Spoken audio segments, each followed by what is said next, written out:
Me dirijo en este momento a todos los ciudadanos de la nación de Bolivia. Mi oferta es realizar un coaching para el pueblo de Bolivia, porque evidentemente yo logro comprender la frustración del pueblo de Bolivia ante el fallo de La Haya.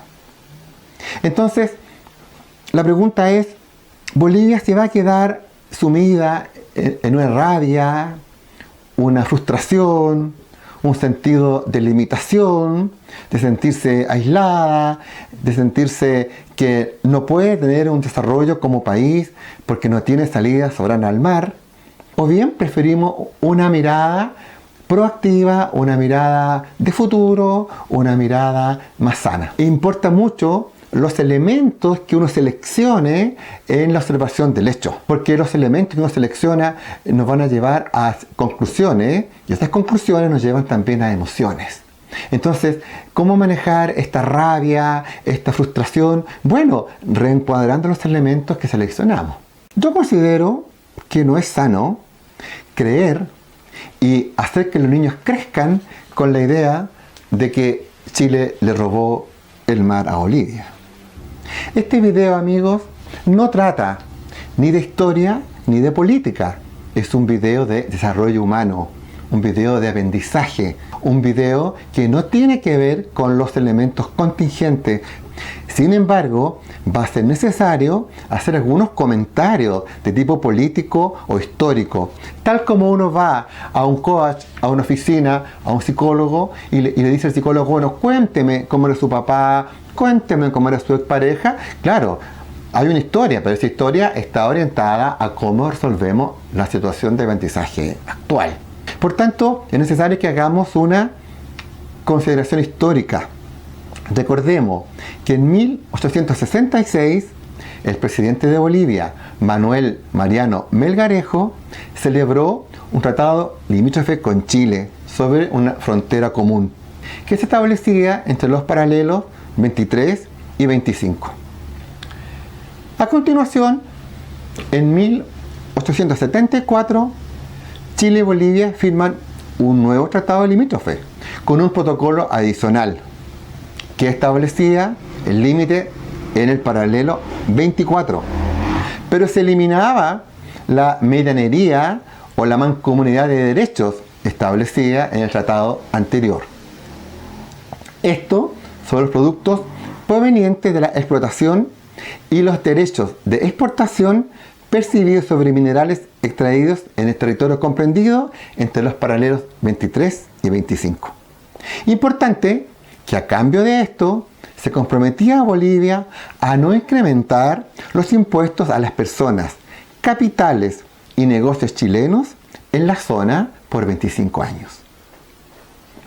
Este punto es vital en la historia que nos ha tenido complicados todos estos años, porque lamentablemente Bolivia no cumplió este último acuerdo, lo cual lleva finalmente a desencadenar la guerra del Pacífico.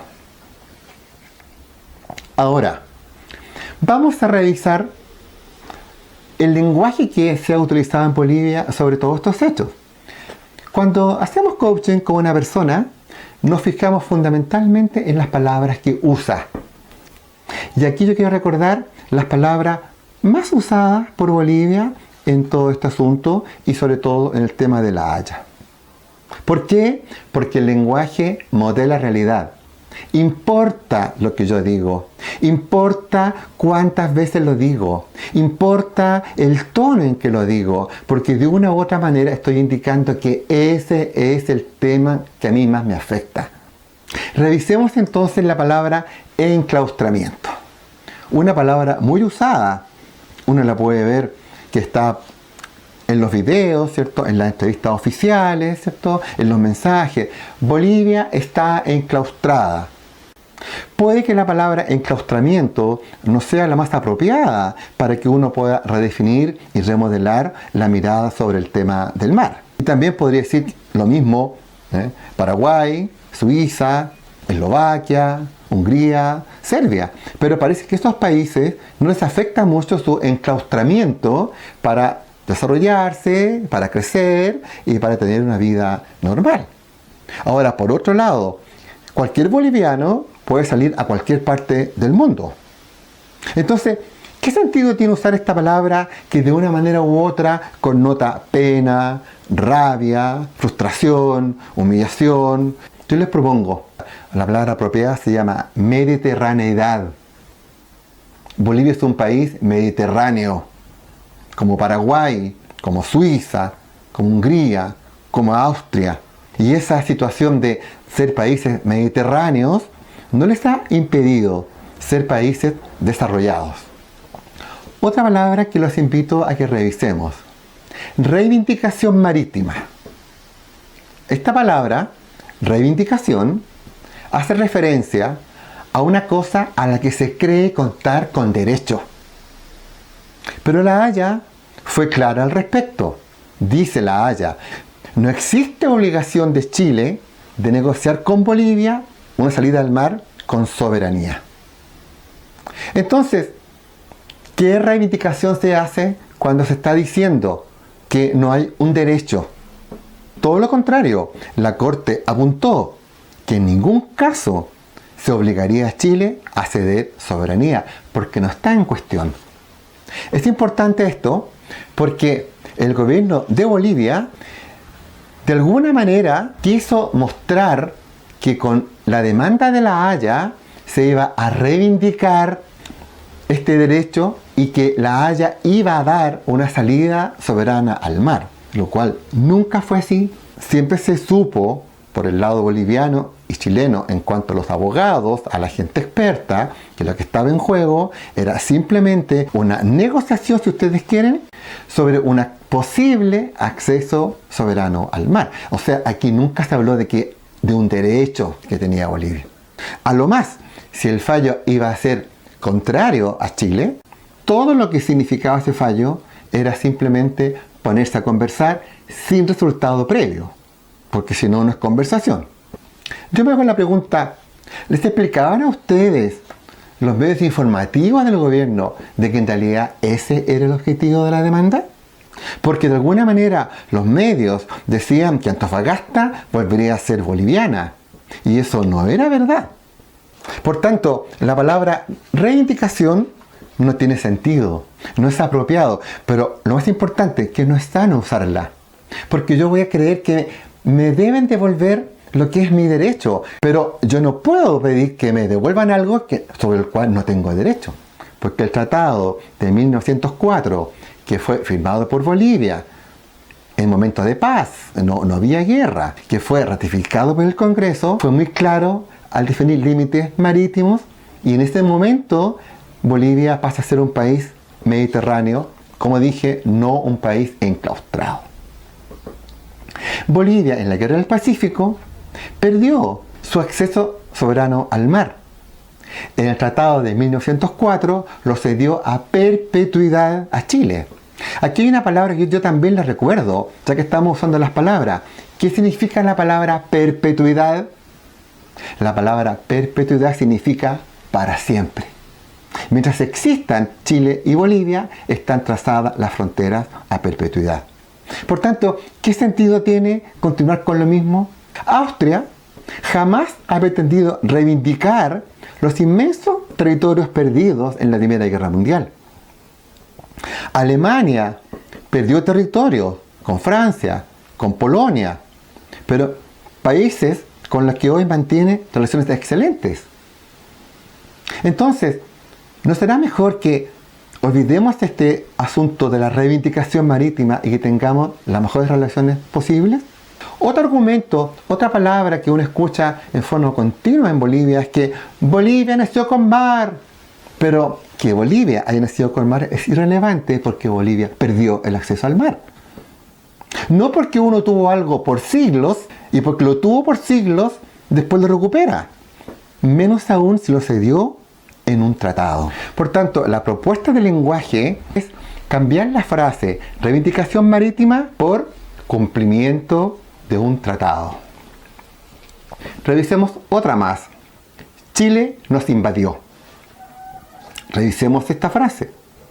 Porque el incumplimiento del acuerdo por el cual no se subía el impuesto al salitre por 25 años fue considerado en el lenguaje del siglo XIX un caso bélico.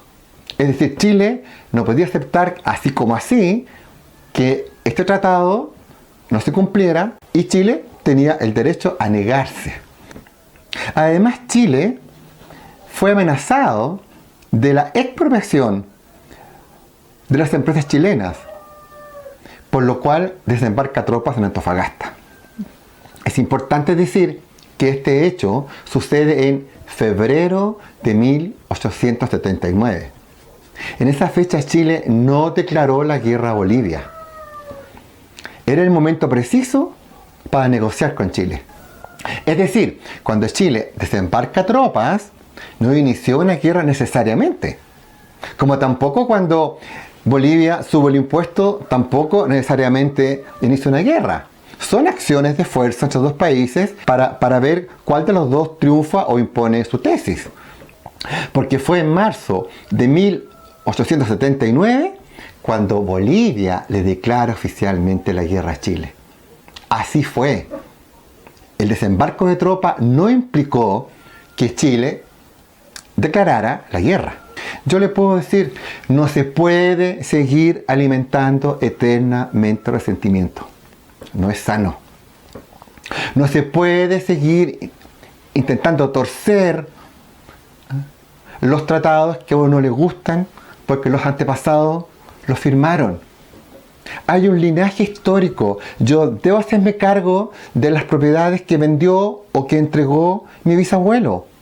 Me debo hacer cargo como familia de las propiedades o terrenos que entregó mi abuelo o mi padre, porque eso está escrito. Hay un derecho que dice que así fue. Entonces no puedo decir que ahora, porque a mí no me gusta lo que mi antepasado hizo, mi bisabuelo, ahora que me lo devuelvan. No es sano. Ahora, agreguemos que Bolivia no estaba preparada militarmente para hacer frente a Chile.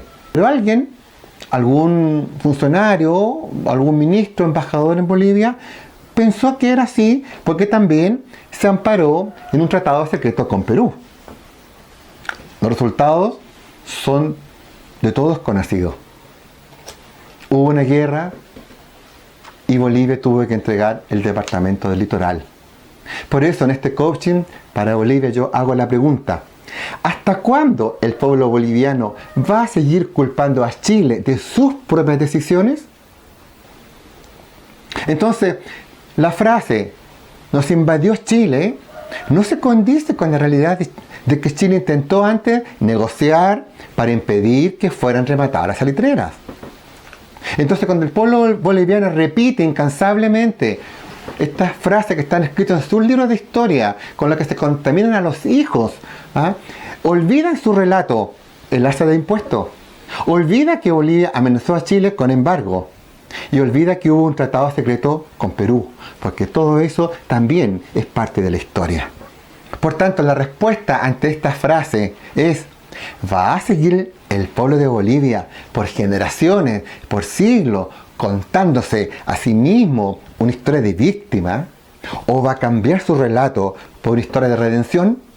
Existe un choque entre la ilusión y la realidad, entre las emociones y el derecho internacional. Yo no puedo ir a una corte con emociones, tengo que ir con derechos. Si Bolivia insiste en tomar este tema del mar todavía con emociones por las siguientes generaciones, no va a ser buena para Bolivia, de ninguna manera. ¿Qué queda? ¿Qué es lo sano en este coaching para Bolivia? Aceptar los hechos históricos, aceptar los tratados suscritos y escuchar también la opinión de la comunidad internacional que dice: Bolivia, por favor Bolivia, converse con Chile sobre otras cosas, pero deje de insistir en una salida soberana al mar, porque eso no es posible. Recuerdo cómo han actuado los países que perdieron territorio, incluyendo salida al mar. Austria era una gran potencia y Austria perdió a perpetuidad con un tratado la salida al mar y lo aceptó. Los austriacos no andan pensando que van a recuperar su mar. No demandan a otros países, como puede ser a Croacia, por ejemplo, ¿cierto? No lo hacen porque lo aceptaron. Entonces, nosotros los chilenos, por ejemplo, si a ustedes les sirve, no discutimos el tema de la Patagonia con Argentina. Puede ser muy distinto, pero no lo discutimos. ¿Por qué? Porque hay un tratado vigente. México con Estados Unidos no discute que perdió.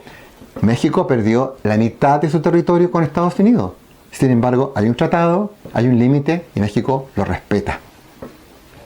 Entonces yo me pregunto, ¿por qué los otros países cumplen los tratados y Bolivia no lo cumple? Porque de una manera u otra, la demanda ante la Haya, en el fondo, sin decirlo, el metamensaje era: busquemos la forma de no cumplir el tratado de 1904. Estamos ante una situación del siglo XIX, que después del 1 de octubre de 2018 quedó zanjada para siempre. Estamos en el siglo XXI. Yo espero que Bolivia comparta la acepción de la palabra definitivo que compartimos en todo el mundo. Me da la impresión que Bolivia se olvida del tratado de 1904. Nunca lo menciona, se hace como si no existiera. Sin embargo, en todo el proceso, Bolivia validaba las conversaciones, validaba los abrazos, validaba las notas diplomáticas, como si fueran tratados, pero el mismo tratado no lo validaba como tal, o sea, valen más las conversaciones o las notas que los tratados. Les recuerdo que Chile también compensó monetariamente a Bolivia en el tratado. Chile pagó 300.000 libras a Bolivia cuando firmó el tratado de 1904. Chile también canceló otras deudas, unas deudas incluso de privados. ¿Ustedes, amigos bolivianos, están en conocimiento a cabalidad de lo que dice este tratado? ¿Lo han leído? Porque yo les recomiendo sinceramente que lo lean. Nos queda otra frase, otra palabra que realmente también se escucha. Bolivia no ha logrado su desarrollo porque no tiene salida al mar. Pero resulta que yo les puedo mencionar que hay un país llamado Suiza que es muy rico y no tiene salida al mar. Y hay un país llamado Haití que es muy pobre y 3/4 partes de su territorio tienen acceso al mar. Además está en una isla. Bolivia es un país potencialmente muy rico. No puede ser que el mero hecho de no tener una salida al mar soberana le impida que explote sus recursos abundantes. Además, Bolivia sí tiene salida al mar. Nunca se le ha negado, porque el tratado mismo permite que las mercaderías puedan pasar por un corredor, ¿cierto?, al puerto de Arica, Antofagasta, o lo que prefiera la empresa o el particular, y sacar sus productos. Nadie lo impide. Entonces, yo comprendo que el pueblo de Bolivia no esté de acuerdo con lo que pasó en La Haya, pero también yo pido que comprendan que sus antepasados han firmado un tratado y esa es la realidad. Fíjense que Bolivia nace con aproximadamente 2.300.000 kilómetros cuadrados. Como no es una clase de historia, no es precisa la cifra, pero en la actualidad tiene un poco más de 1.100.000 kilómetros cuadrados. ¿Con quién los perdió? Con Brasil, con Argentina, con Perú. El Acre, el Chaco, la Puna. Parte del Chaco que se quedó en Bolivia tiene gas natural. Entonces, yo les invito en este coaching a que veamos lo que se ganó y no lo que se perdió.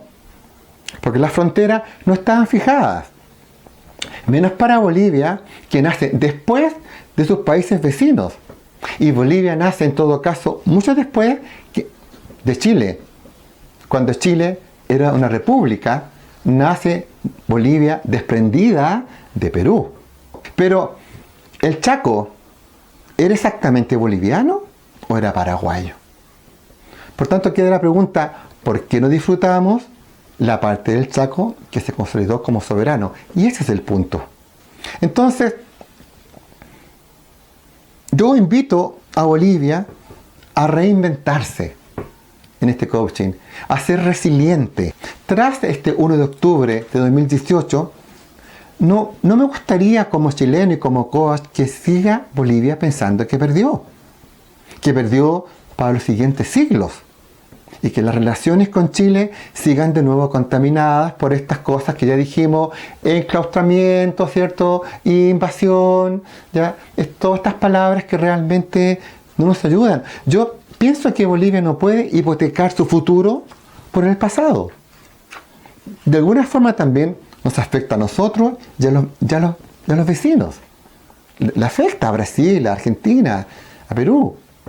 No es bueno para el alma nacional boliviana. No es bueno para cada uno de los bolivianos. No es posible que ustedes le sigan contando a los niños bolivianos que van a la escuela esta historia de guerras, invasiones, enclaustramiento, pérdida, fracasos, robos, humillaciones. Porque se le crea a cada niño boliviano un sentimiento de rabia, de resentimiento y sobre todo un sentimiento de inferioridad. El coaching, amigo, permite reencuadrar el discurso por el mayor bienestar de las personas y, si ustedes quieren, también para mayor felicidad de las personas. Y por cierto, también para tener una mejor relación con los vecinos, en este caso por lo menos Chile. Y continuamos entonces con las otras frases que se escuchan.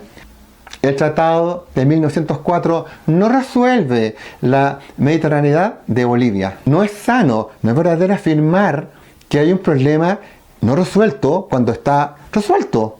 Por eso que estas palabras como enclaustramiento, etcétera, el robo del mar, ¿cierto? Son palabras descartadas, no son apropiadas y además son falsas.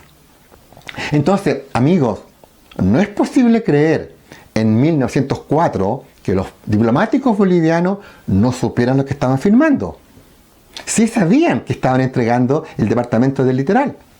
Entonces, cuando lo firmaron y cuando el Congreso lo ratifica, quedó resuelto el tema y quedó claro entonces que Bolivia iba a ser, a contar de ese momento, un país mediterráneo. ¿Qué problema queda pendiente? Incluso hubo complacencia en el gobierno boliviano, en el pueblo boliviano. Tanto fue así que el presidente Ismael Montes Gamboa, que gobernaba en el momento que fue firmado el tratado, fue reelegido después de un gobierno, el de Villazón. O sea, si un presidente hace algo malo, no se le reelige, ¿verdad? Me imagino yo que un presidente que hace algo tan malo se le castiga, en cambio fue reelegido. Por tanto, se consideró que este tratado era un éxito para Bolivia. Se consideró también que el ferrocarril de Arica a La Paz, que permitía que las mercaderías se transitaran, era una gran compensación y era una ganancia para Bolivia. ¿Por qué ahora no es así? Además, un dato importante: Bolivia perdió más territorio con otros países que con Chile. Con Perú perdió más de 250.000 kilómetros cuadrados. Con Argentina, 170.000, cifra aproximada. Con Brasil perdió casi 500.000 kilómetros, tanto en el Mato Grosso como en el Acre. Con Paraguay perdió más de 230.000 kilómetros cuadrados. Con Chile fue el país que menos territorio perdió, 120.000 kilómetros cuadrados. Todo esto es cifra aproximada. Me queda a mí el último punto, estimados amigos, y que se refiere al artículo 268, en su primer párrafo de la nueva Constitución de Bolivia, que en el fondo niega el Tratado de 1904. Dice: el Estado boliviano declara su derecho irrenunciable e imprescriptible sobre el territorio que le da acceso al Océano Pacífico y su espacio marítimo. En el fondo, esta frase podría decir: el Estado boliviano no quiere cumplir el Tratado de 1904, que es lo mismo. Ve, ahí están las palabras: acceso, irrenunciable. O sea, cuando se firmó el Tratado de 1904 se renunció, por tanto, ¿cómo va a ser irrenunciable lo que se firmó? El primer párrafo dice: la solución efectiva al diferendo marítimo. Pero si no hay un diferendo marítimo, no existe. El diferendo ya fue zanjado en 1904. Estimados ciudadanos de Bolivia, en ustedes radica la soberanía. Ustedes tendrán que decidir que hacen con este artículo. Yo les agradezco su atención y les aclaro que solo hablo en mi nombre, que no represento a ninguna entidad, ni pública ni privada. Les comunico también que espero hacer un segundo video tratando todo lo que ustedes me escriban en los comentarios públicos con ideas claras y con perfiles con nombre y apellido. A continuación haré un catastro de esos comentarios o preguntas y para hacer un segundo video para que este coaching a Bolivia sea lo más interactivo posible. Usemos este espacio para un diálogo constructivo desde el hermoso sur de Chile, que los invito a visitar. Los saludo afectuosamente.